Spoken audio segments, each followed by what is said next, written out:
Hello, hello. What's up out there, Real Estate Lab viewer? Today we have a really awesome topic. It comes up a lot. It's the pros and cons of HOAs, which are homeowners associations. And nowadays, I've seen a recent study that said that more than 50%, well, it seemed to be well over 50% of newly constructed homes have HOAs. So again, this is our podcast. Don't forget to subscribe, leave comments, have questions. We interact. And if this is your first time tuning in, I'm JJ Tolentino with the Next Level Property Group at KW. I'll pass it on to Liberty. What's up, everybody? I'm Liberty Walker with Better Real Estate, serving Austin and the surrounding suburbs. And I am so excited to talk about HOAs because there are so many pros and cons. So let's talk about it. What about this guy? Hey, everybody. I go by ianofAustin everywhere on the internet. I don't know if I'm excited about talking about HOAs, but I will talk about HOAs, and I can lean either way. And so I think that's just an important discourse to have. So I'm excited about today, though. Down to you, Crystal.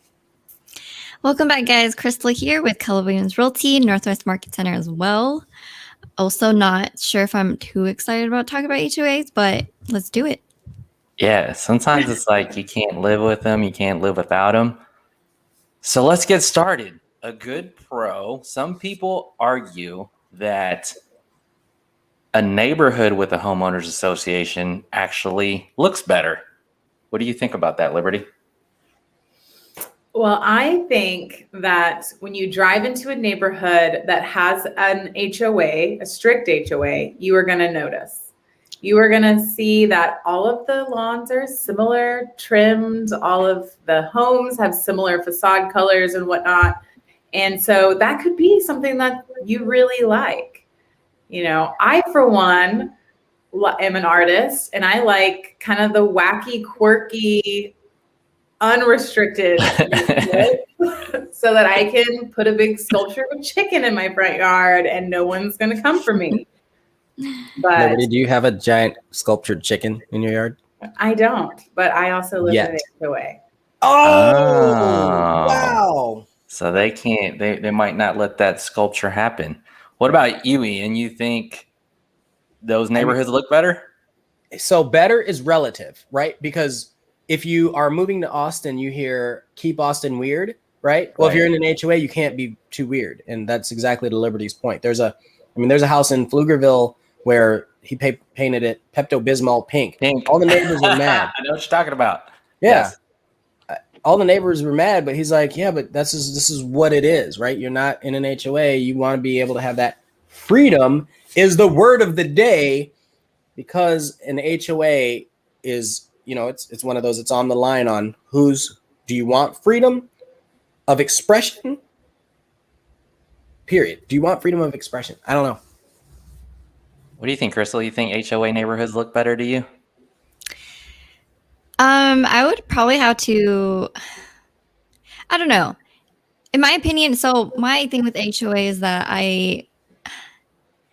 if they will pay, if they will, take care of my lawn for me, fine.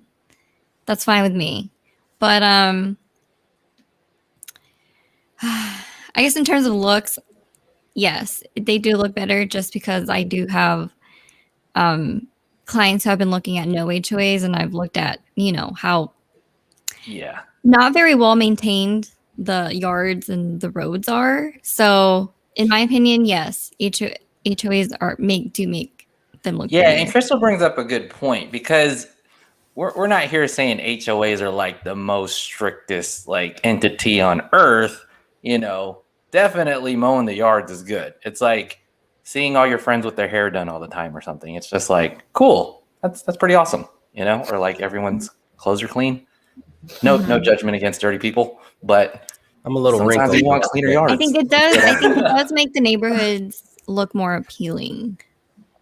See, that's the thing. Not everybody likes that. Homogenous. Right? And it's homogenous. I think that for me, like, I love the well-maintained yards, because if no one is going to make me mow my grass, I'm not going to do it. Yeah. It's not gonna do it. Yeah, there's a little bit of accountability in there, right? Mm-hmm. And in a way, I say it's kind of like a government entity. Like they're supposed to help you, and you pay them, often. Speaking of other It's neighborhood tax. neighborhood tax, yeah, That's what it is. but it's not tax.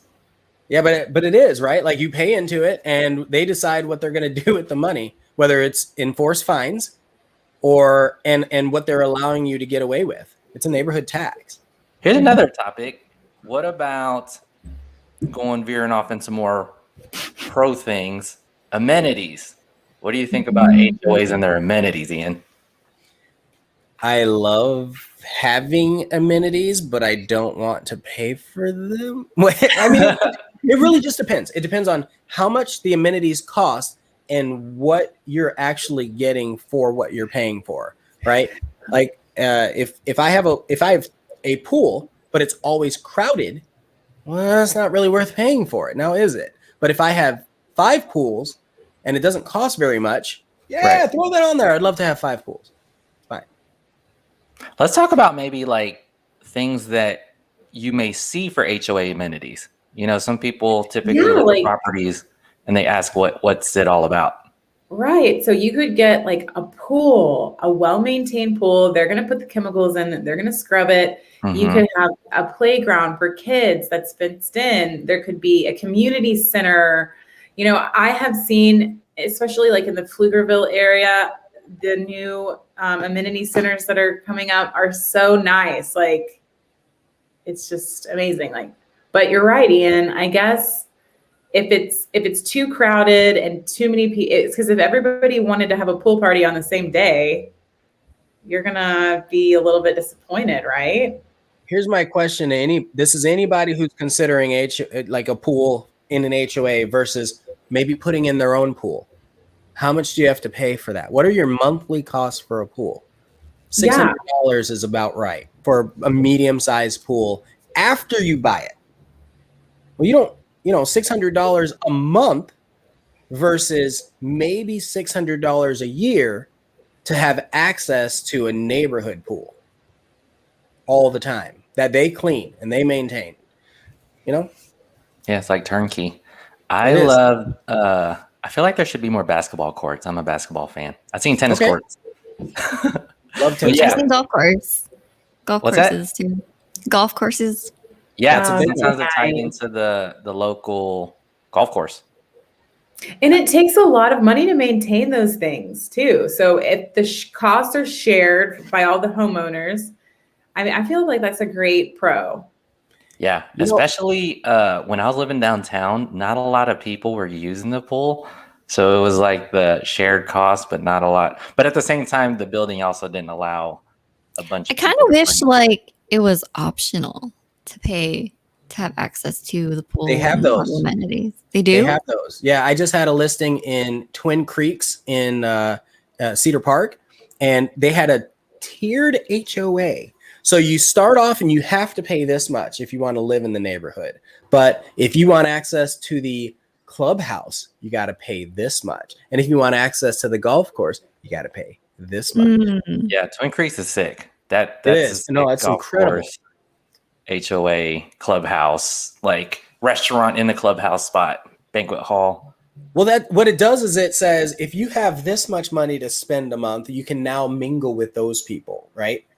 So as far as social, it has a social benefit, which is really huge if you like golf. If you don't care about golf or if you don't care about, mingling with your neighbors, then. But most people do. Most people. I'm actually a want that schmoozer. exclusivity. So I'm one of those dudes that will be at the clubhouse and talk about the pool. Think about how great it is for your business or for your networking. Oh yeah, or for your relationships, exactly. Right? If you needed, we know where your wife's in kind of a positive situation, but if you ever needed help, you've got people that you can reach out to. Hey, help me. Now, I don't want to go too deep into your personal situation. Sorry. Yeah. When you talk about the things that can happen in a HOA, Crystal, what do you think about HOA management? Any good stuff that can occur?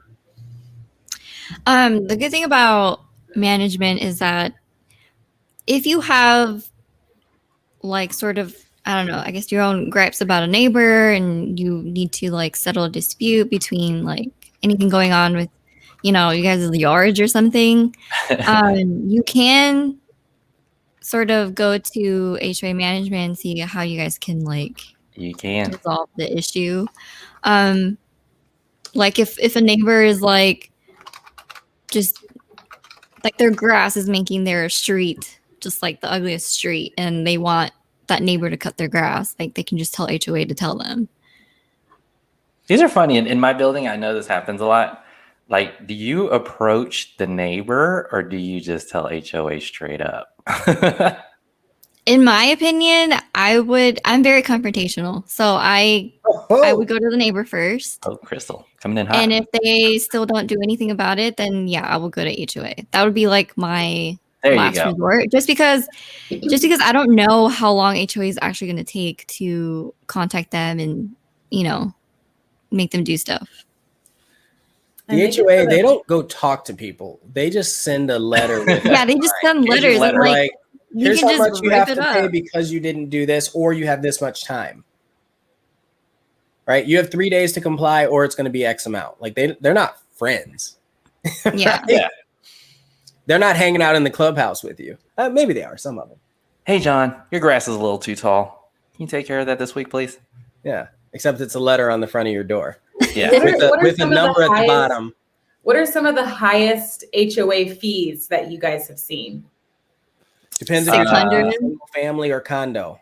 Foreclosure? I've seen some dude get foreclosed on because he was being crazy, though. What about monthly fees? Like, what's the highest that you've seen? For monthly, I've seen up to like 400 to 500.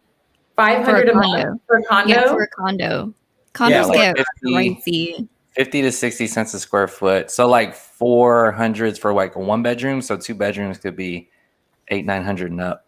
And that's for like, is that money all used for amenities and things like that, or maintenance and shared maintenance costs, or what is that? I don't know what they use like that money for. Like the W is probably where I've seen the highest because it's probably 60 cents plus a square foot, but you get to tap into, because the W residences are built in with the W hotel, and you could use their housekeepers in your unit. See, that's cool. And you get like rebate, you get like discounts when you go downstairs and eat at like Trace and all those restaurants and bars down there. You just like sign a tab and they put it on your HOA bill. I used to love. That's cool. That's really cool. Yeah, that's pretty sick. I've seen, this was probably 3 weeks ago. I was shopping with a client and we were at the, just over the $1 million price point, and the HOA fee was $1,250 a month. Wow. For the condo. It was a condo. I know. But so residential though, I would say there's a neighborhood in Georgetown called Cimarron Hills. Whoa. Yeah. And that, I think they were like 3 something a month for single family residential. And there were so many variables, right? Like, so it is one of those where it's country club, golf community. But also their HOA is so strict. All of the houses were terracotta roofing, right? All of the houses were white. None of them had fences. It was all open iron fencing, period. You cannot change that. It felt like I didn't belong. I was like, why am I here? How did I end up here? I love being in those places. What am I doing here? Well, it's just, it's almost like you have a dress code to drive through the neighborhood. That's how I felt in the moment. I kind of feel that out there, and in the way that it is. I would say that's like the most premier neighborhood in Georgetown. It is. Master plan community. Yeah. Master plan. All right, so those are the pros. Let's get into the cons a little bit. Any dues that you think may be too excessive, Crystal? Have you seen anything that are a little much and not worth it, or anything in regards to fees that could be a really bad con?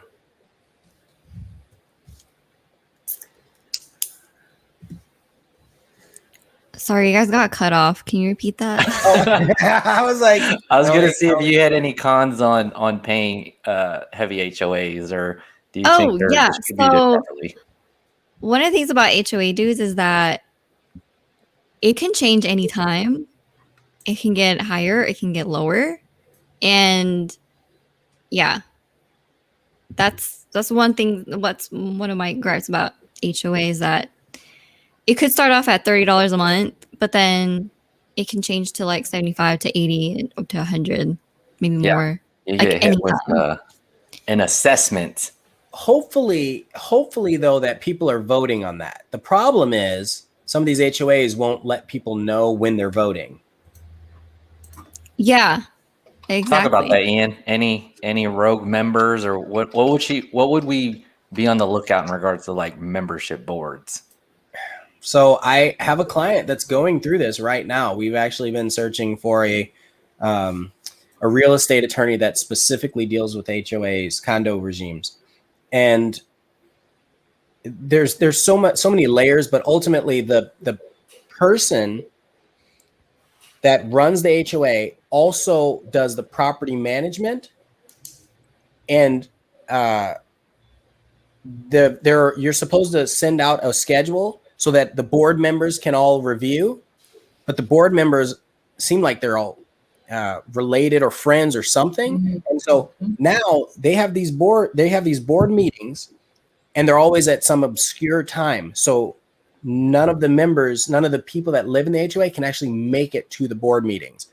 And it's only required to have one a year. And so if they wanted to just up the fees on one of these board meetings, well, if you can't make it there to vote, then they just do that. And it's really, really frustrating. So what would you suggest a homeowner do in that situation? Well, we've been working through it. We actually have, and it's a condo. So this is a condo in Austin, and I've tried connecting her with multiple lawyers to deal with it because I can't do anything about it. This is all there. She is already living there in this condo.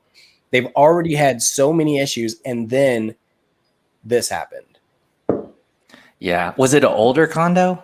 It is 80s. Yeah. I had a client that he got a condo off of like 183 and 360, and it was converted. It used to be like one of those hotels Or apartments or and something. Yep. yeah, they converted it, and he had a covered parking space. Yep. And then they sent out some notice that said you have to claim your covered parking, or it's not going to be covered parking anymore. And so I'm working on the listing, and we're marketing that it was covered parking. And then as we're in the midst of things, we find out, it was like rented and vacant, and he didn't respond to this thing that was like left on the door. So he loses his covered parking space, and it's just the rules. It's one of those things, I think you just have to really like look at the rules. I mean, it's like the government, right? So yeah, it's really weird. Another thing that makes this particular situation interesting is that HOA manager also buys and sells units. Property manager, HOA board director, and licensed to buy and sell the units inside of this condo. Man, we could have a whole whistleblowing HOA thing, because HOAs, y'all, aren't government regulated. There's no HOA like organization that makes sure HOAs are running smoothly. Actually, when I talked about that guy that got foreclosed on, he was like on the finance committee of an HOA and just doing all types of crazy stuff. And then he got voted. Well, I don't know. He like refused to pay HOA, and then that caused the foreclosure. So this is really important to note for everybody who's watching this video or listening to this video on Spotify, Apple Podcast, or Amazon. I'm just, but HOAs can put a lien on your home. Yes. And it can accrue dues, and I believe interest, which means if it gets high enough, you can lose your home because you didn't pay your HOA. That is a thing in Texas. My gosh. That's a powerful entity you're messing with right there, the HOA. Yeah. What do you think about the fact that your they're not regulated is very scary because it Well, feels like neither there's is a lot Zillow. of room. What? Right? I said, well, neither is Zillow. People are all up on that one. So anyway, sorry. I was like, did I say that? What are the trigger words? Yeah, I mean, it leaves room for mischief. Those dues, those fees have been paid by the homeowners, and then we trust the HOA group to allocate that money to helping the community, helping the amenity center, improving the maintenance of the homes. But who's really watching where that money goes? So you asked a question, Liberty. You said, what would you recommend to homeowners?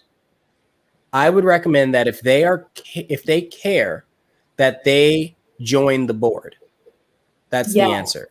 And just like parent-teacher conferences or, joining the school board, it's important. If you want to have a vested interest in your child, you do that, right? If you want to have a vested interest in the neighborhood, you can join the board and you get to see everything that happens.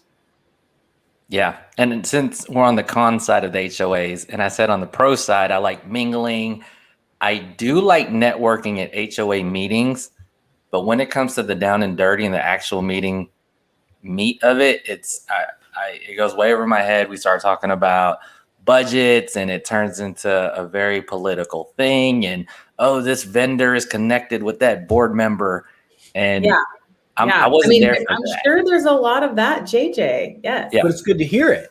It's good to say, oh, so this person that's doing all of the pest control is actually your brother's friend. I got it.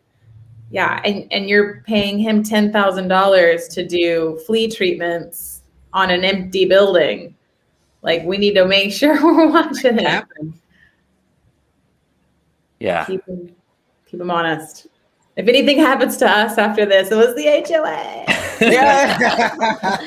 This is like one of those telling the truth. Wait, are we all in HOAs? Now. I'm in an HOA. I am. Liberty is you. Okay. JD's in an HOA. Yeah. All four of us? Okay. We're all in HOAs, y'all. And that's the thing. In Texas, if you want to live in a master plan community, Central Texas, where, greater Austin area, if you want to live in a master planned community, there's a high probability that you will be in an HOA unless you're in Austin proper.